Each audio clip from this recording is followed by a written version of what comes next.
everyone, and welcome to Creating the Quest. In our panel today, we'll be speaking with some indie level designers about how they strategize and create levels for their indie games. I'm Emily. I'm a community manager over at TikTok Games, and I'll be moderating. I'm joined today by Michael Herbster from TikTok Games, James Montagna from WayForward, and Milton Guasti from Moon Studios. Would you like to introduce yourselves?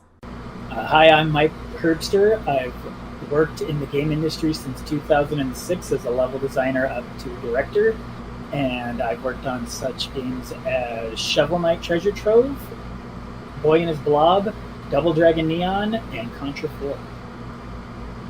Hi, my name is Milton. I'm a designer at Moon Studios. Before Moon, I worked on Project AM2R. That would be another Metroid 2 remake, an independent, unofficial remake of Metroid 2.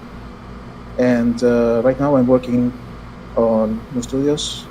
After working on Ori and the Will of the Wisps, we are now working on a secret unannounced project. I'm James Montagna from WayForward, where I'm a designer and director. At the company since 2007, worked on numerous titles, a lot of which include games in the Shantae series, all the Shantae series games since Risky's Revenge, and I've also worked on the Mighty Switch Force series, and recently worked on a game called Vitamin Connection. Let's start from the beginning. How do you start your level design process? Do you sketch out ideas on paper? Are there some things that you just write down? What's the methodology behind first starting that indie game level process? So for TikTok Games, we primarily start with a pen and paper style. People can build their levels out through a documentation. They can write up what the feelings they want to get through to the player, how much energy might need to go into it if it's the back half of the game or the front half. Just a general idea of feelings, emotions, and pain points that we want to make sure that the player maybe has to be challenged by to actually tackle. From the pen and paper / documentation phase, we jump into we first go to pitching it to the team. The team sits down with the level designer. I'm usually the first blocker for this. I evaluate the level with them. I talk about things that I like or dislike, and then we do a polished pass on the design for the pen and paper. We then pitch it to the entire team. The team gives the thumbs up or thumbs down. If it gets the thumbs down, it goes back to polish. We then pitch it again, and then it clears, or it clears first time, which is awesome when that happens. And then the designers are left to the task of gray boxing it. So that's getting the player in there, making sure the level loads correctly, making sure it finishes, making sure that the enemies are placed in a rough pass so that you can kind of get a feel for it. And then from there, slowly but surely, we start bringing in art as that comes in. So you get your background layers, your midgrounds, some of your foreground art if the game has that or not. And from there, it just gets built upon, and over time, you continue polishing, and then you get something close to a finalized level, hopefully within the time frame of shipping. So how do you start the design process then, Milton? It's pretty similar. It starts with the concept art to see how a general area is going to be looking like. We got a nice list of any story beats that are going to be happening. By this time, everyone in the team is on the same page about how the story plays out and what the elements are going to be played, which characters are going to be involved in every part. And from that point on, we start directly with blockouts or gray boxing, or however you call it. It's one prototype after the other of many interesting situations that are going to be using the mechanics of the area, and then we string them together into some like a conjunction of moments that are going to be taking place, and hopefully teaching some ability or challenging the player into something. It really depends on what stage of the game the players are at that particular moment, because Metroidvanias have this very wide range of player configurations that are possible in every location. So we have to consider that. And it's there is a very back and forth process between the design team and the rest of the team. Once we have a cohesive level, we usually share the prototype with other team members besides the design team, and we gather feedback as soon as possible. Even if there is no art at all, it's all rectangles and just simple polygons, we still appreciate how people feel the level, how they perceive the flow, how the moment-to-moment gameplay is played out. And even if all of the set pieces are not yet there, we get a nice idea of how it's going to be played out. And it's super refreshing to have an extra pair of eyes into something that you've been working for so long. After that, artists are going to be set dressing all of those horrible polygons and making it to something super beautiful. And then lots and lots of iteration, hopefully before deadline. Similar process over at WayForward? Yeah, I think Mike and Milton both gave really good answers on that. So I'll kind of talk about first getting started on the level design process for an entirely new game. Let's say you've made no levels. There's a key point to consider when you're first starting, and that is the rules. And then the other point to consider when you're doing individual levels would be, I suppose I would call it the context. So the first is to learn the game itself and its rules. So about the rules, you have to know your navigation. So for a platformer, it might be things like number of world units high a character can jump, the number of units across so you can make sure they pass any pits you make. And it's pretty important to lock that stuff down as early as possible, because if it changes, say we want to make the main character move a little bit slower, it might invalidate the levels you built around it. So it's really important to kind of like figure that stuff out early if possible. That's not to say that it always works out that way. Sometimes you have to revise, but revision's the name of the game when you're developing. It's also important to, I guess, think about like the enemies that will be debuted in your level, and knowing how the different enemies operate is very important. The rules expand beyond just like the player mobility in enemies. So the thing is, you gotta know how each enemy is going to interact with the player from an individual basis when you're in the game. And one way forward process for that is to establish like a debug or testing room that's not intended for the player to access it. It's just for our development purposes, and we usually call that a gym. So you can have, there's different types of gyms. You can have a platform gym, which has every different type of platform. It has every different type of collision. Soft collision, which means you can jump through it or drop down through it. Hard collision, which you can't pass through. Every different angle of slope to test out to see how you interact with it. Then there's like we call it a zoo gym, which is essentially individual rooms with each different enemy in the game, so you can interact with them and test them out, get to learn their combat mechanics. There's countless more types of gyms. So some are for testing specific abilities even, but setting this up can help you learn the rules of the game. So when you start your level design process, you have a good feel for what you're working with. Then once you've kind of locked in the rules, that's where the context part comes in. You want to establish a roadmap. And this is sometimes done in coordination with like a director, but you'll probably want to know what enemies or treasures will be debuted in each level, so it provides a bit of context about the level you're making.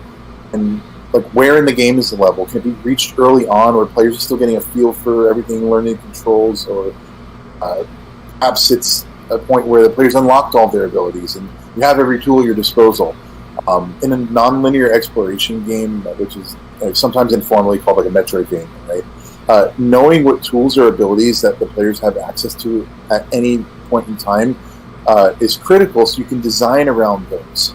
And knowing which abilities are acquired on the critical path, that is, you must have encountered this ability in order to continue, makes it so you can start to seriously design a level. And that's the important things to establish when you're first starting the process, I believe. That's great. A lot of you guys went over briefly some of the other questions that we have written down for today. So we'll be diving a little bit more into those specific topics. You discussed, James, a little bit about navigating through a level. What kind of tips or tricks do you have to what makes navigating a level fun?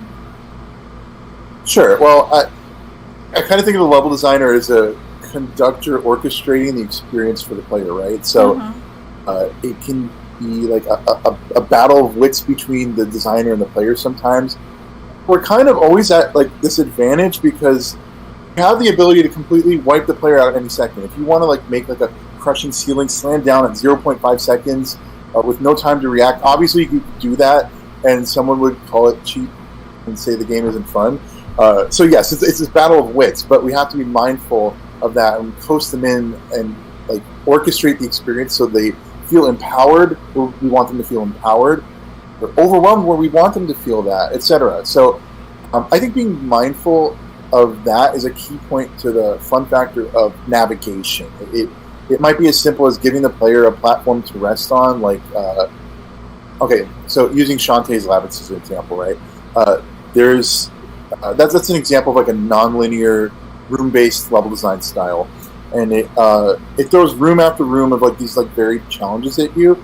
But when you're playing through, you might notice there's like some rooms that don't have any threat in them, right? So when you design your levels with fun in mind, I'd say don't feel like you have to fill every empty area with something, because it's intentional that we have those rooms without a threat. It gives the player an opportunity to rest and get their bearings, and I think that's just as important to the fun factor as the challenges we throw at them. So, and to use another example, think about like, let's see, think about playing like Mega Man. That's a good one. So when you're playing Mega Man, which is a linear room-based level design style, this applies there too. Like, how many times have you been in like that empty hallway like before you fight a boss, and it's just like this empty stretch, and you just run past it and you have this moment like, all right, let's go.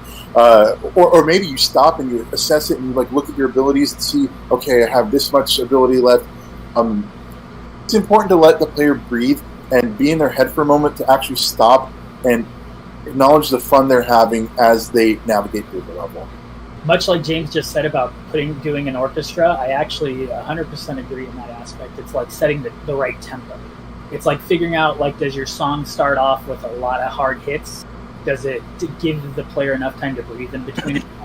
I know at WayForward, when I had my tenure there, I had briefly talked with James several times about basically breathing room. It's like, yeah, you did something hard, but like, here's the waiting spot, or here's the checkpoint. Like, that's when the player, the energy level drops a little. They realize they get to at least come back to a point.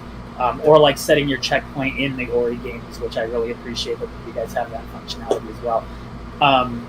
It's important to make sure the player is challenged, but also that it's a fair challenge, or it's something that they can they can possibly get through by hook or crook. I have a firm belief that the player should always feel challenged, but if something's going to, I don't want to say break, but like if it's like, oh, the game's funner because I've broken the rules a little bit for the player, that's a bank error in the favor of the player. And I will always want to push for the player to feel better about succeeding, even if I've fudged the rules just a little to make it so that it's better for them. But also you want to make sure that it's, much like with B.ARK, B.ARK is a side-scrolling shooter.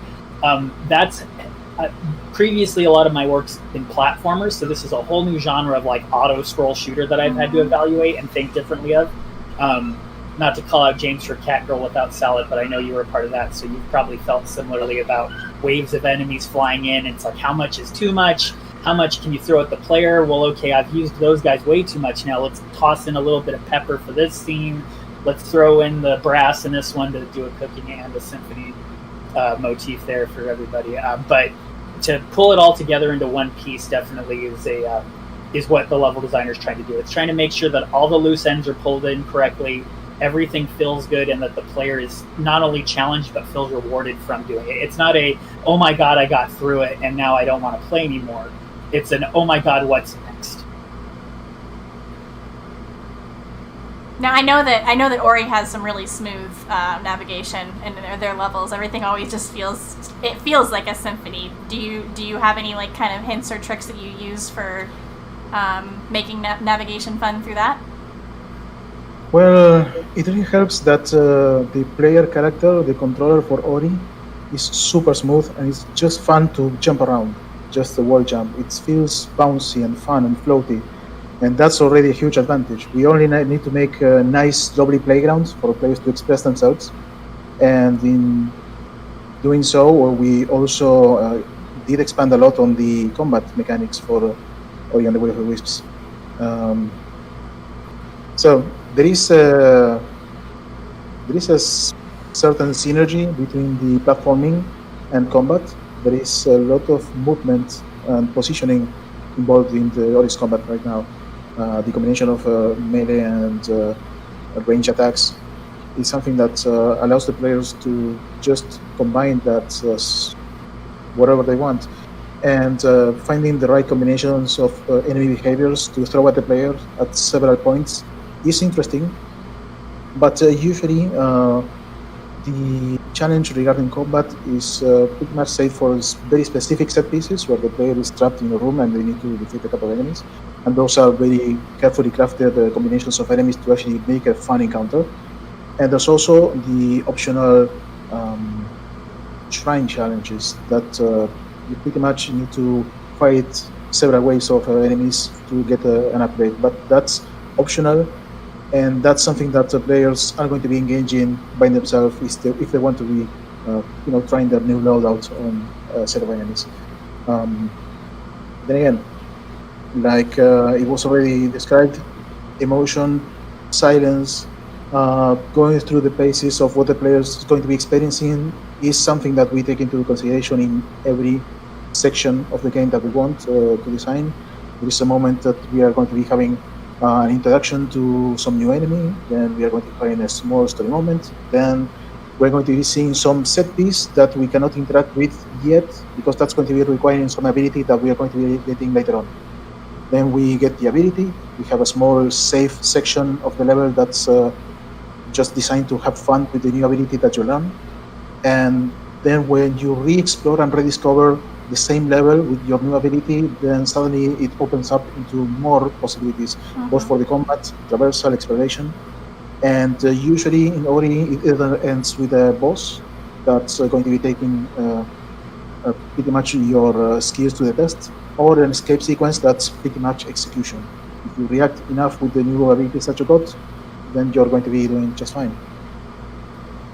That's a great point about the abilities and how they kind of factor into having fun navigating, and you can also use that as a teaching device. I know in Shantae, whenever we teach a new ability, really similar to how we unfold that in Ori, we have this moment where the player can just have fun using this new ability that they have. In fact, the way we use it as a teaching device is typically in Pirate's Curse and Seven Sirens, the latest entry, we have it so that when you get a new ability, we put the player in a room that they can just freely use it without any risk of taking damage or anything like that. But we take it a step further and we make it so the player is forced to learn to use it properly because they can't exit the room until they have used the ability successfully. So that way you make sure that they've learned it, and not only are they having fun just navigating around with this ability, but we can use it as a teaching moment too. And it's a lot more organic doing this than just pestering the player with text on the screen that says, press X to execute your new whatever. By doing and sometimes it's a mix of both you need, right? Yeah, sometimes. That actually feeds really, really well into the next question, which is when you're navigating a level and people are having a hard time kind of figuring out where they need to go, what kind of tips and tricks do you use, Milton, whenever you're doing Ori or other games, to kind of give them a little bit of a hint or a push in the right direction, or do you give them a huge push? How do you do what's the nuance of that? Okay, so on the macro level, talking about entire places, we use a lot of very memorable, huge landmarks to just make the point that this particular place is important, right? And sometimes it's a huge entrance or a huge statue that's very distinct, that stands out from the environment. Sometimes it's a huge character NPC. We have a sleeping bear that's pretty much a gate. And by just getting that into the player's memory, as in maybe I should go back and explore that later on, we do give the players a couple of very important points in the map that we are going to be considering later. Later on, you get some ability that lets you open that particular landmark and continue exploring on. And there is also that smaller scale version of that, whenever you have some sort of gate mechanic or something that we already mentioned, that changes its context after you get a new ability or a new item. So that would be a smaller version of that. and how you approach the level and how you understand the place and how it works, it certainly helps gauging what can be done in each location.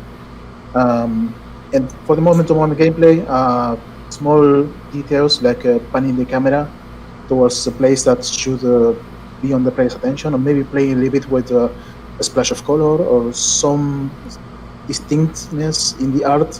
We usually leave some comments on the blockouts or gray boxes, like this pedestal will be important. Please make it stand out. And then the artist, whenever it's going to be making its addressing, is going to be doing something according to that intention, and that's going to be back and forth accordingly.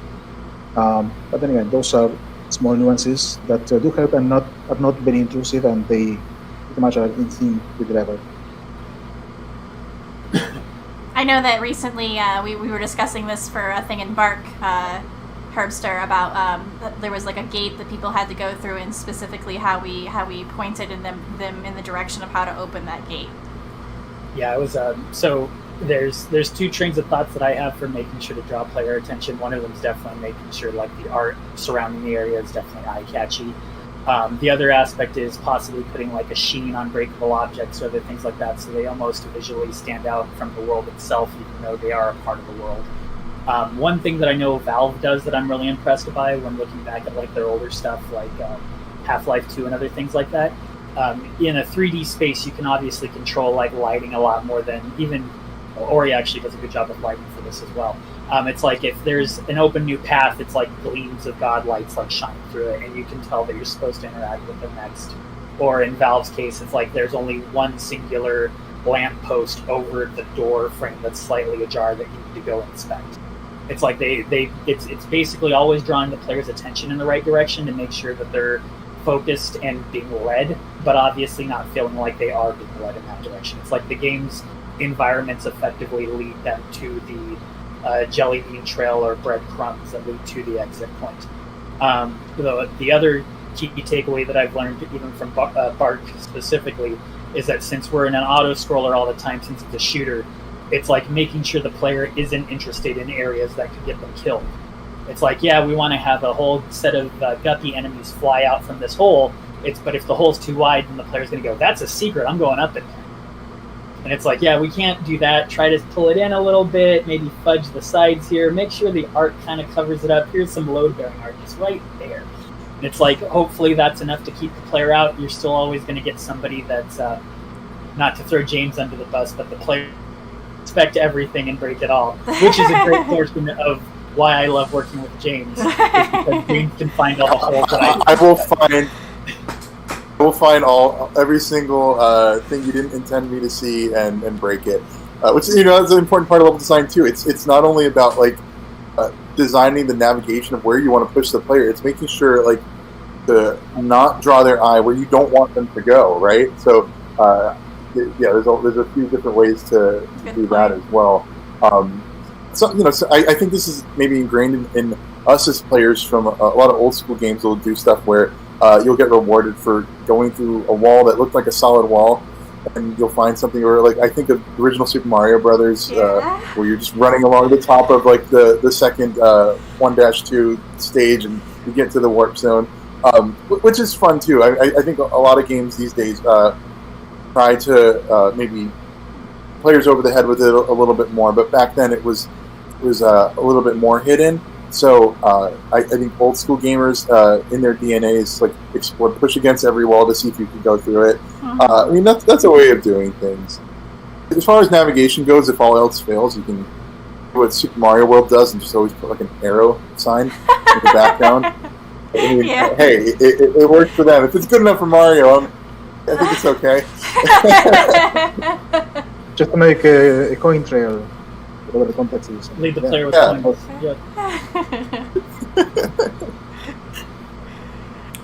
So now that we've talked a little bit about navigation, let's talk a little bit about narrative. How much do you incorporate narrative into the game, the level design process? I know right now, Herbster, we're working on B.ARK, and B.ARK has a lot of narrative. How you level out the narrative versus the gameplay versus the enemies? As we've been discussing, there's a lot of stuff going on in there. Like, how do you put that into the process?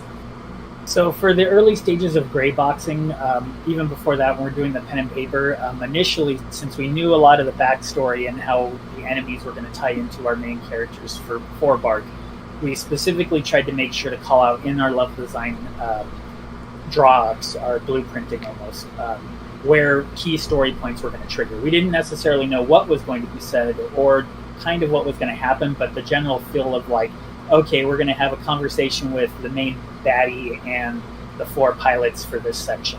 And we're going to mark each time that a conversation might occur or what type of emotion or event we want to get out of the characters talking. And our game kind of works a little like Star Foxy. The characters have little pop-up HUDs down at the bottom that like they say their lines and then it moves on. And we do our best to make sure that player control isn't taken away unless it's a major event.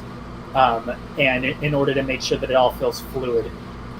Most of the time, we're trying our best to tie the gameplay into the story as much as we can. It's like, oh, here comes the ice droids after this enemy just attacked them, and now they're shattering, like raining down on the players. It's like we write that section into the blueprinting. We hand that off to the creative director that might be writing up our story, or if we have somebody that's doing script, then they're aware of that situation to hopefully write something condensed, because obviously you don't want it too bloated or else the scene will last too long. If the scene lasts too long, the ice droids get drawn out, the player gets bored, etc., etc. But yeah, it's mostly just trying to make sure everybody's holding hands and we're all still like focused on the vision of getting to the end point. I mean, how about the narrative flow with Ori? Yeah. I know that you guys have some great narrative stuff going on. Ooh, there's the thing is, the important story beats, all the major parts of the story regarding cutscenes, all the flashbacks, all the really, really important stuff, that's managed by the story team, and there's a dedicated group of modelers and animators that do magic. Usually by the time we have blockouts at hand to actually place the triggers for those, we already have storyboards at least, or at least the rough versions of what the timing of the cutscenes are going to be. So we know the contents, we know what characters are going to be involved in whatever is going to be happening in each place. And yeah, that's very straightforward. It's pretty much the same process. One thing I really, really like personally, taking into consideration whenever I design a level or an environment, is the world building that could be happening. I really like to be in touch with the concept artists regarding what the place is going to be looking like, if there was any civilization living there, if there is any mechanisms, the level of technology that these people have, how complex can be moving parts going on, if it's going to be all natural, what kind of gimmick there's going to be in the level, if there were any inhabitants or any current NPCs living in the place or were living there. And based on that, I like to add tiny details, taking that into consideration. And the most important, the most interesting part of designing Ori regarding world building was the Westspring Glades. That would be like a harbor that's slowly getting populated with NPCs as soon as you encounter them in the wild. And every little NPC that you have in that place have their own tiny story, their small side quest, or just a little bit of dialogue. But behind that, there are props near the characters, so we can actually give them a little bit of depth, even if it's not explicit. And thinking of those tiny stories, even if it's not going to be contributing directly to the story, is at least I do find it super fun. And it makes the whole world feel a lot more alive and living. I know there's a lot of really great characters hidden in the levels for Shantae. Do you want to talk a little bit about that, James? Yeah, absolutely. I think there's a lot of quest giving in Shantae games where you encounter characters and they're looking for a particular item, and that, of course, is level design that's driven by the narrative, and it gives us the opportunity to introduce a lot of different personalities into the game. But it doesn't stop just there. I think occasionally the narrative can serve the specific purpose of introducing a level design concept. Now, if you have a small project, an indie team, and the same person doing the level design is the same person that's writing the story, you can set yourself up for stuff like this. On a bigger team, I think it takes some coordination from the director, or if there's a story team, coordinating as level design department with that story team to do stuff like that. I'll give you an example. I think, Shantae, Half Genie Hero, you have a magic carpet race plotline, which allowed us to do a whole level based on the challenge of jumping from one moving magic carpet platform to the other. And that was all just because we inserted that as like a plot device specifically so we could do this cool level. So with Shantae games, you've got the characters, but there's also specific events that the story tees up for the level designer. Another one is like you're being chased by a giant sandworm, also in Half Genie Hero. That's Wilbur for those that are familiar. And that ties directly into the story. Again, it informs the level design. So the story might allow you to do crazy one-off challenges. Something else that we discussed earlier a little bit, that we can go a little bit more into detail, is what sort of ways do you incorporate color into your level designs? I know in Ori, it's a game that's really, really rich in color and color palette. Like, what would you say your thought process is into adding those color palettes or changing them if you're trying to like push somebody in a specific direction? Well, besides notes on a blockout, most of the color work is done by the artists. Okay. Usually, we export a huge map of the entire area in its raw blockout form, just to geometry. And artists are going to be gathering later on to actually make a paint over of a color exploration of how the theme of the concept art is going to be applied in every location of that level, and how it's going to be connecting to nearby areas. So if you're going from a forest into the desert, how many scenes are going to be in the middle to actually make that transition feel natural and smooth and not all that sudden. That's starts with designing and assigning what base colors are going to be displayed both in the foreground and background, and then that's going to be also influencing how the levels are set dressed following that cue.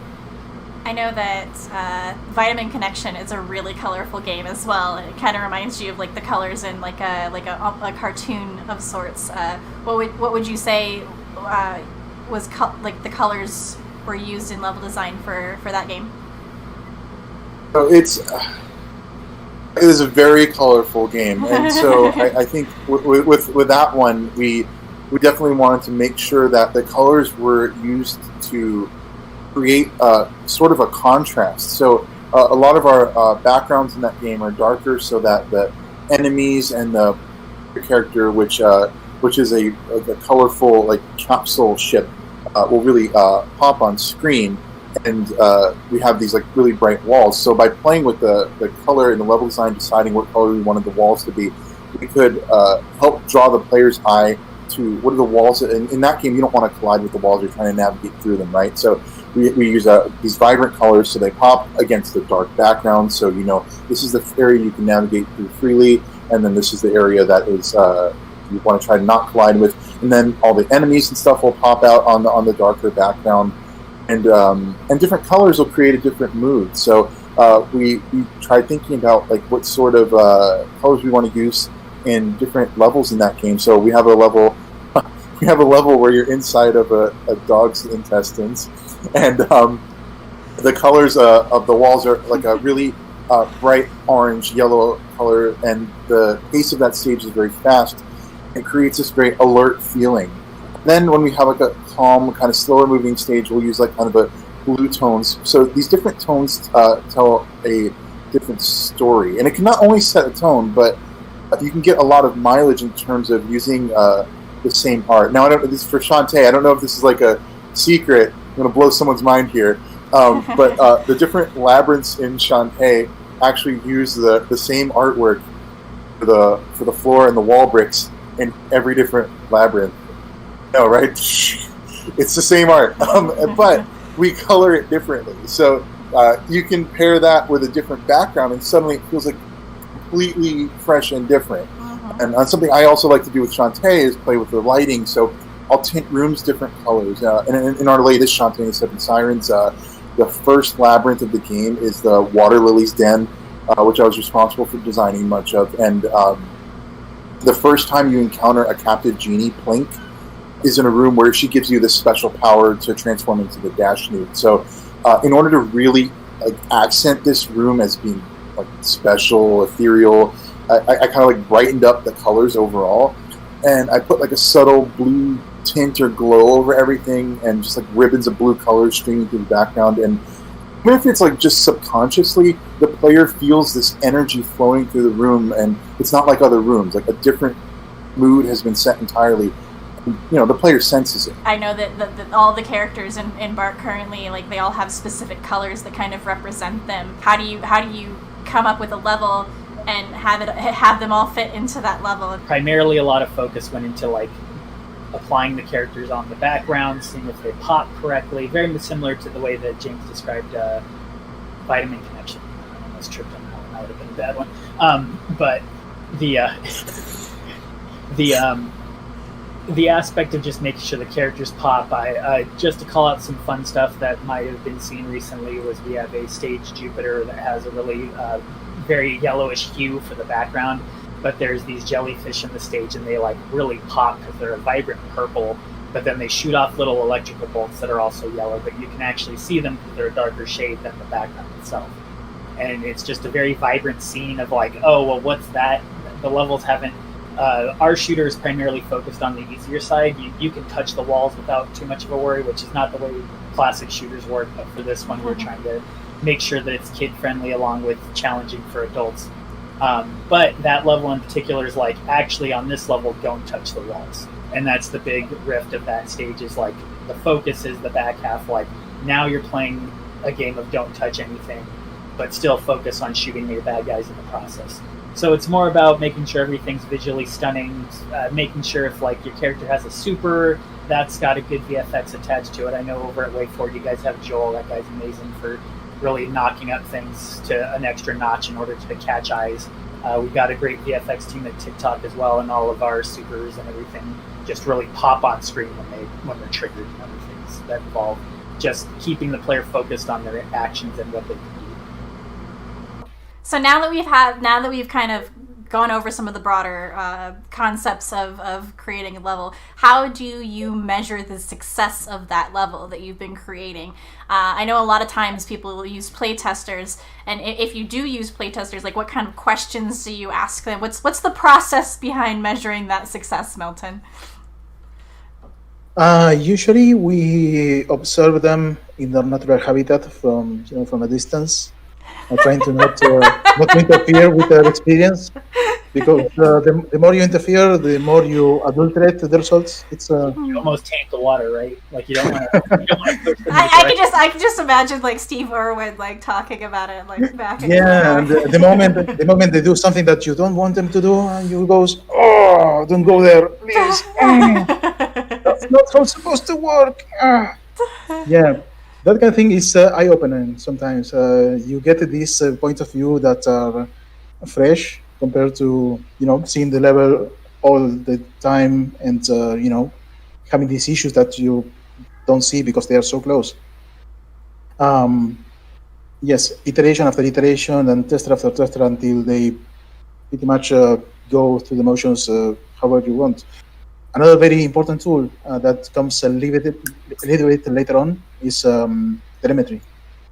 Telemetry is super, super important.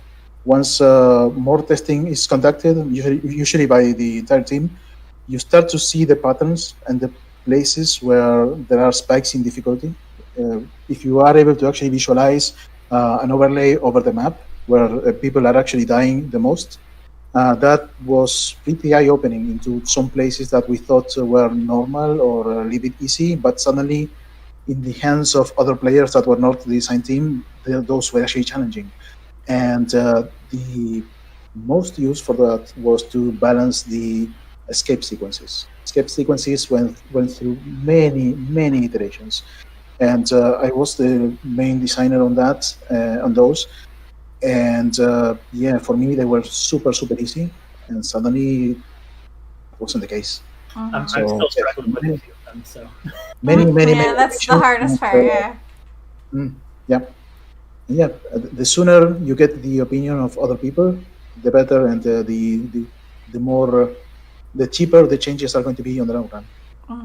Yeah, I think getting other people to play your game is a must. And like, this is so cheesy, dude. You have to forgive me, but it's legitimate, and I swear by it. I have something called the smile test, and it's mostly what it sounds like when a player's playing the game for the first time. Okay, so as a director, I can be loud, but there's one moment where I kind of just like shut up and watch, and it's like Milton was saying, you have to just kind of observe, and it's always like, oh, don't go there, don't do that. But when someone new is playing my game, you can gather so much information. So just from watching new people play, so I like to watch and see if the person that's playing smiles or like emotes at all. And not everybody's a smiler. Some people, they'll just give like a little nod, like, "Oh, I got it." And that counts, okay? But if your level design is getting some kind of like positive emotive response from the player, I consider that a successful design. Because at the end of the day, the core reason games exist is to produce that positive reaction or fun. So B.ARK's a weird case because the intention is to have it be a couch co-op experience. We really can't do that right now. Testing has also been a fun hurdle. It's been we've definitely learned a lot and have tried to come up with some debug features to allow us to do a single player multiplayer experience, which sounds like we're putting ourselves in knots, but we got to do something. The one thing that I will admit, because everybody's brought it up here as well, is that just getting it in the hands of players or people that you trust that are differing values of like, I don't want to be that guy that says like hardcore gamer or like noob. It's like you're looking for. I have a wonderful friend that I've known for years named Chris Anderson, and that guy is not to say that he's bad at games, but he enjoys being a novice. He loves that he's not good, and I appreciate seeing how he plays games because he'll play them differently than like my buddy James here will, or I imagine even Milton would, or even Emily would. Or even as I would, because I play Smash Brothers to a level that Chris like looks at as like a mountaintop he'll never climb. And I see Chris play it, and I can tell he's still having fun just hitting the B button and only the B button and getting a reaction out of people. So there's the moment of smiles, there's the moment of struggling and seeing people get through it. There's feedback is important, but also feedback has to be taken into consideration. It's much like keeping your mouth shut and watching what they're doing. You have to remember that the next step that you go into when you start asking questions of your playtesters, what the question is you're asking, because if the question leads them in the wrong direction, you're going to get bad information. But you could also ask the wrong question and not actually ask something about, like you could ask something like, how do you feel about that? And that could lead in thousands of directions. Or you could lead them towards a direction that actually gives you information that can give you a better game. It was like, was that section hard? It's like you could say the whole level's hard, or if you specified an area where you saw them die, then you actually get concentrated feedback that can be reacted to without being too knee-jerky. Because if it's the level's hard, you could go in and rewrite a whole new, like redo the whole level again from scratch, and that doesn't help necessarily the production at all. James, you've worked on Shantae, which I know has a lot of replay ability. It's like I've replayed the games in the Shantae series over and over again. How do you incorporate replayability into your level designs? There's numerous ways to do that, and sometimes it's just making experience so fun that players want to do it again and again. But I think there's a lot of techniques to it. So one of them would be like hiding treats all over. Like in Vitamin Connection, we have like these ion stars, which there's 5 per stage, and in order to unlock a bonus stage, you have to collect all of them. So it kind of encourages players to go back into the stage and explore every nook and cranny to get them all. And same as for the heart squids and the labyrinths of Shantae. But there's also like putting something in an earlier stage that seeds a future event. So like you could get an ability and then come back later and replay the level to open a path with your new ability. And that's one way to incorporate replayability. Kirby games are really good about that. You get an ability and you come back to a place, and you can use that. So if you have the particular ability at the right place, you can access a secret area.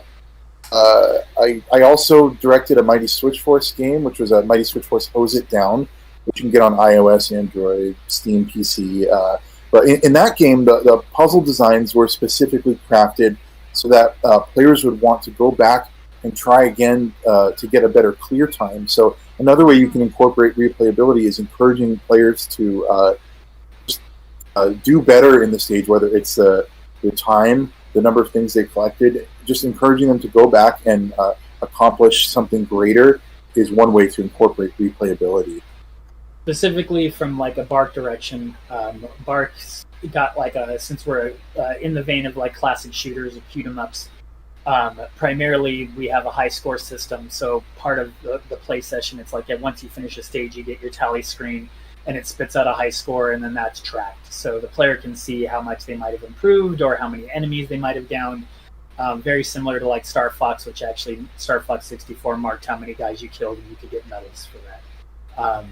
Another example of like replayability that I'm fond of, since James brought up Kirby, is like a Super Mario World. The exclamation mark blocks. It's like some of those sections are like, oh, I can see there's an outline there. I wonder what I'm going to get when I come back. And it leads to a whole other area, or it leads you to a key and a keyhole section. It's like there's many ways to draw out the gameplay experience and to make a player want to go back. I know with Milton and Ori, it's like you guys show, it's very much in the Metroid-esque. It's like, oh, I see that I could get there. Like, I could reach that, but there's something blocking me. Therefore, I have to come back to re-experience this area again. And it could be very early on in the first opening sections. And that is locked in here to come back to revisit it once I have more abilities. Yeah, I mean, that moment when you get the final movement ability and blazing through the levels is super, super comfortable and nice and fun. And filling all the blank spaces in the map is always super fun. Besides that, there's also this the thing about the systems, the shard systems, pretty much trying out different combinations of shards that affect how you move and how you do combat. Is also a nice way to experiment, and people discussing about what the best combinations are for them, their favorite weapons or their favorite spells. That adds a little bit of variety when you want to try out something different. But something I did realize that, yes, the competitive edge is something that's really important for certain kinds of people. I do remember when we were in E3 2018, we were, after the initial ceremony with the huge Xbox presentation, we were helping out the press, being showcased the game. And in between shifts, we were there just waiting around, and why don't we race the demo?